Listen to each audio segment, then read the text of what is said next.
Another day has passed with more deaths and destruction in the ongoing Israel-Hamas war. Escalation continues on other fronts as well. Now all this while talks are ongoing for a ceasefire. A Hamas delegation is due in Cairo to give its observations about an Egyptian plan for a ceasefire plan on Friday. The plan was shared with officials of Hamas and allied militant group Palestine Islamic Jihad last week, when the chiefs of both movements visited the Egyptian capital. This even as Israel's relentless bombardment continues to pound Gaza. Now, Gaza Health Ministry says at least 50 people were killed in Israeli airstrikes across the territory on Thursday. Well, this was on Thursday morning. At least 10 people died in shelling near the Al-Amal hospital in the southern Gaza city.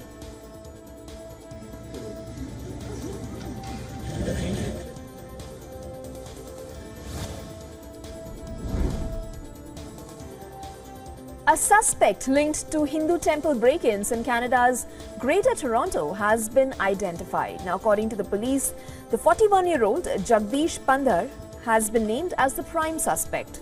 He has been reportedly linked to various other break-ins at Hindu temples throughout the year in the Durham region. Now, Pandhar faces charges of break-and-enter with intent and breach of probation.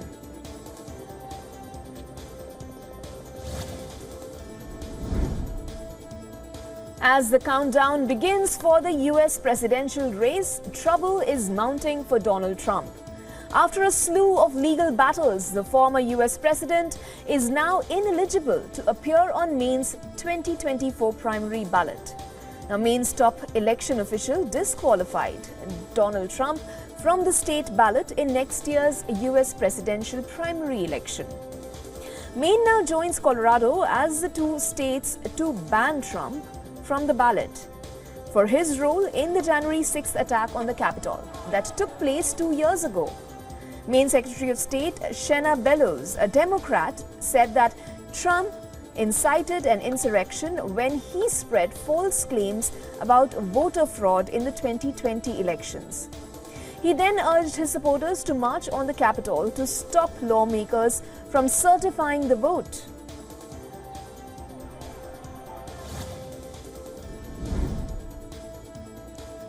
US military's secretive X-37B robot space plane has blasted off from Florida. It is on its 7th mission. SpaceX Falcon heavy rocket is capable of reaching the higher orbit. The launch comes 2 weeks after China's own robot space plane known as the Shenglong or the Divine Dragon was launched on its 3rd mission to orbit since 2020. Now, the Pentagon has disclosed few details about the X-37B mission, which is conducted by the US Space Force under the military's National Security Space Launch Program.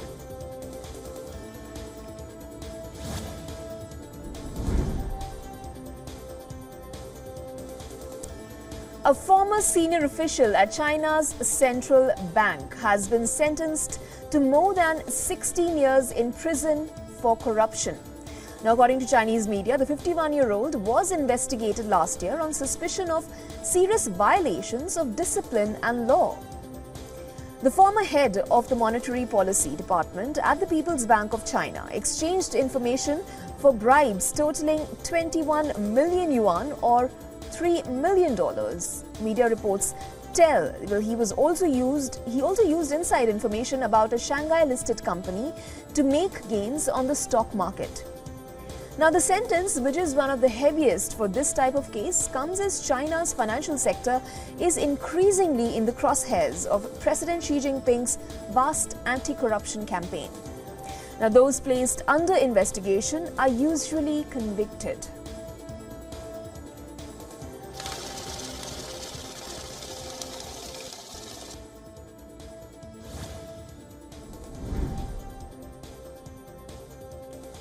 China has removed 3 senior defense leaders from a top political advisory body. Now, this comes as another move of President Xi Jinping's tightening control of the armed forces. The sweeping overhaul of China's military comes at a time when the US and its allies have increasingly opposed Beijing's military assertiveness towards Taiwan and in disputed territories in the South China Sea.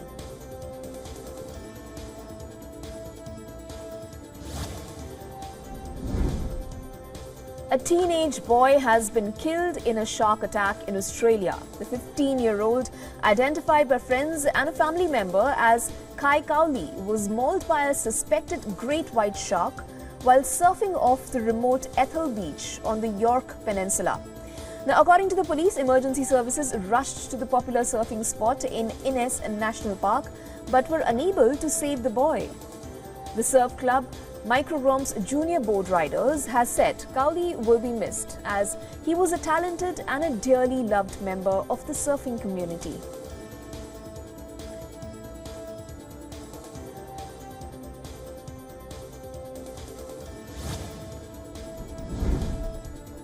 The Russian and Ukrainian armies continue to exchange fire, with each claiming to have hit the other's military targets. Now, the Russian Ministry of Defense has reported that its forces had repelled multiple attacks from Ukraine in directions of Donetsk, striking Ukrainian ammunition depots.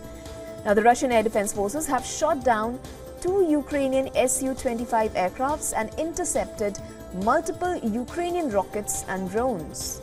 Kyiv says its forces are resisting the Russian forces and that the Ukrainian Air Force carried out airstrikes on Russian air defense systems and other targets.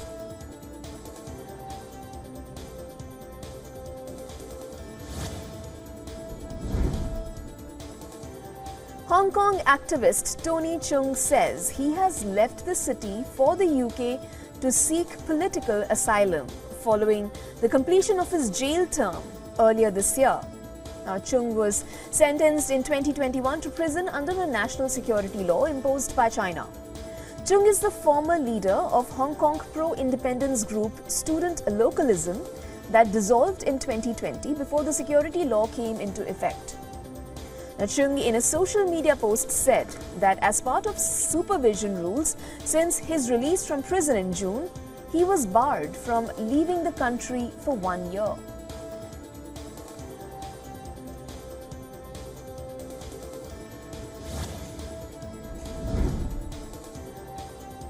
Romania and Bulgaria have officially entered into an agreement with Austria, an agreement marking a significant step towards joining Europe's open borders Schengen zone, or European Union's passport-free zone for air and sea routes. Now, nations will be partially joining the agreement from March next year. This comes as a result of negotiations with the EU which have recently concluded. Romanian Prime Minister has welcomed the partial agreement, expressing optimism for the future. The Romanian ministry has also said that the talks about the land borders are set to continue next year. The decision follows after the two nations agreed to tighten border security measures and support from fellow European Union states. Meanwhile, Austria is partially relenting this decision.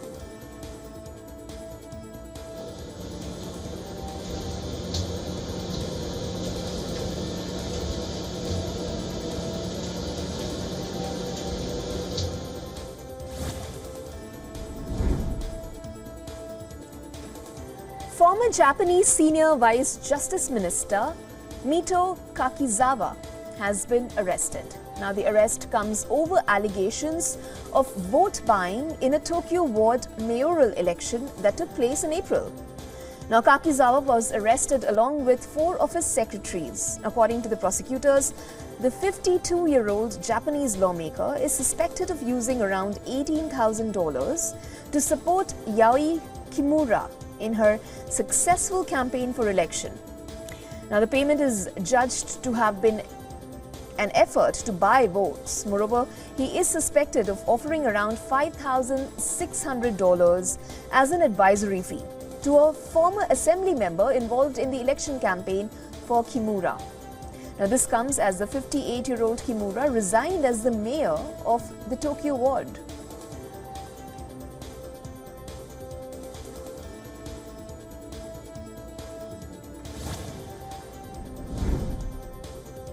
Russian Foreign Minister Sergei Lavrov has slammed Ukrainian President Volodymyr Zelensky's peace formula, calling it a figment of sick imagination. He added that the formula is difficult to implement. The foreign minister added that it includes fluff, such as commitments to global food and energy security. But its essence is a demand for Russia to hand over Crimea, hand over Donbass. Now, Lavrov claimed that the Western attempts to whip up international support for the Ukrainian plan is a hustle. The diplomat stressed that demanding that Ukraine retake all land within its 1991 borders amounts to a call for genocide against Russian speakers living in those territories. Lavrov said that the Western support for the Zelensky formula is now becoming part of an effort to find an off-ramp.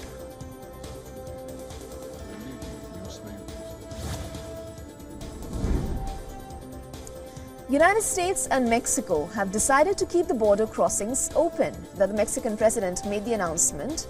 Andrés Manuel López Obrador is currently visiting the United States. The US and Mexico have vowed to crack down on migrant smugglers as a growing migration crisis causes chaos on their shared border. Last week, US officials said that up to 10,000 people were crossing every day. Both the two nations expressed their commitment to further work closely on the matter.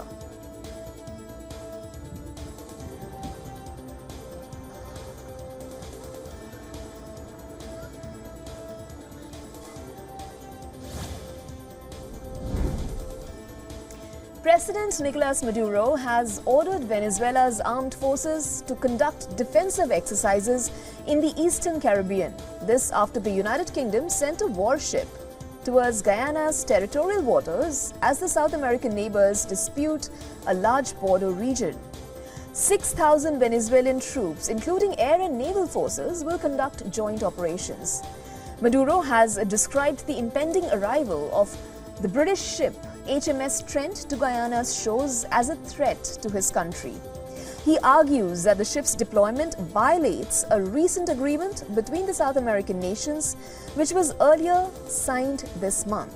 Now, Venezuela and Guyana are currently involved in a border dispute over the Essequibo.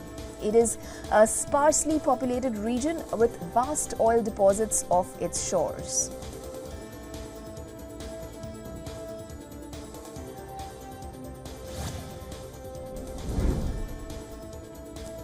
The house where 4 University of Idaho students were killed last year has been demolished, marking an emotional step for the victims' families in a close-knit community that were shocked and devastated by the brutal stabbings. After about 3 hours, the home was fully demolished and its concrete foundation had been broken up. The owner of the rental home near the university campus in Moscow, Idaho, donated it to the university earlier this year. Some of the victims' families have opposed the demolition, calling for the house to be preserved until after the man accused of the slayings has been tried.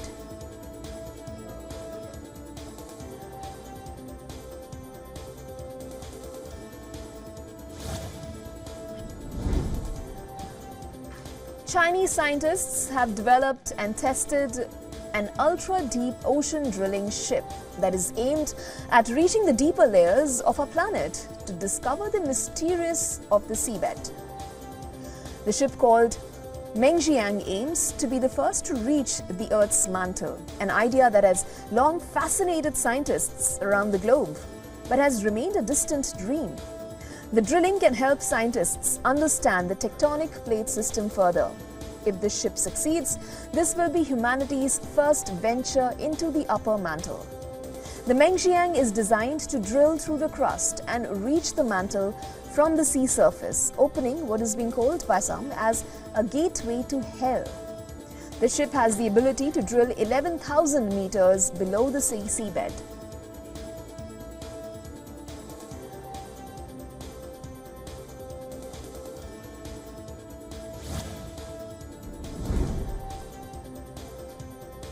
On the other hand, massive waves continue to batter the coast of California. According to the weather department, the worst is yet to come. Storms in the Pacific Ocean have whipped up coastal swells that have led to flooding. According to officials, evacuation orders are in place in several areas in Northern California. A high surf warning is in effect for shoreline counties along the central and northern California coastline. According to the National Weather Service, waves are over 30 feet. In the Ventura County, a rogue wave was caught on video hitting the seawall at the beach at the end of street, causing 8 people to be transported to local hospitals with minor injuries.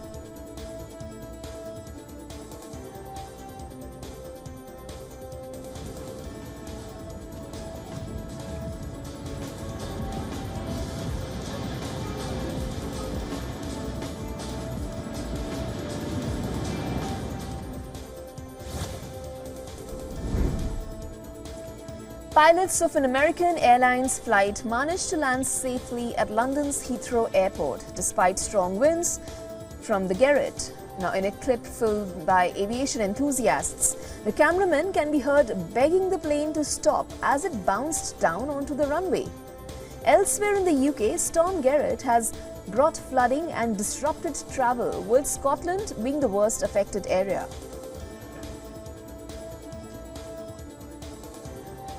Now you tell me those pilots weren't like, oh, flipping it, hold on a minute.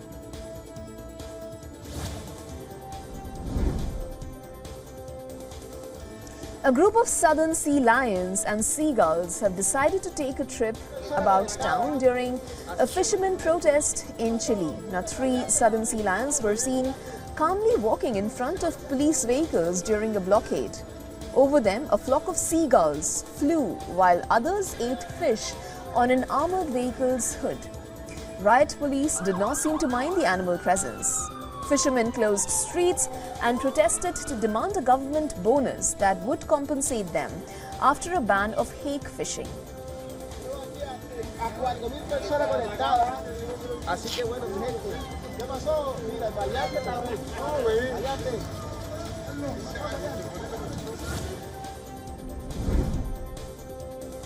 In a big boost for Boeing, all civil airlines in China have resumed operating their 737 MAX planes. Boeing confirmed the development in a social media post. The post issued by Liu Xing, the CEO of Boeing China, also said the company has delivered new planes to Chinese clients, a positive sign of the industry's recovery and growth.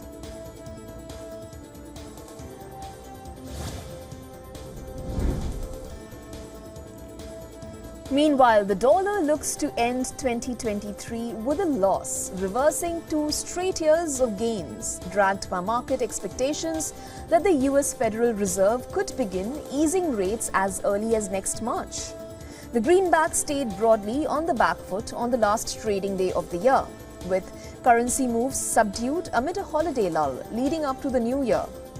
Now, since the Fed launched its aggressive rate hike cycle in early 2022, expectations of how far US rates would have to rise have been a huge driver of the dollar for the most part of the past 2 years.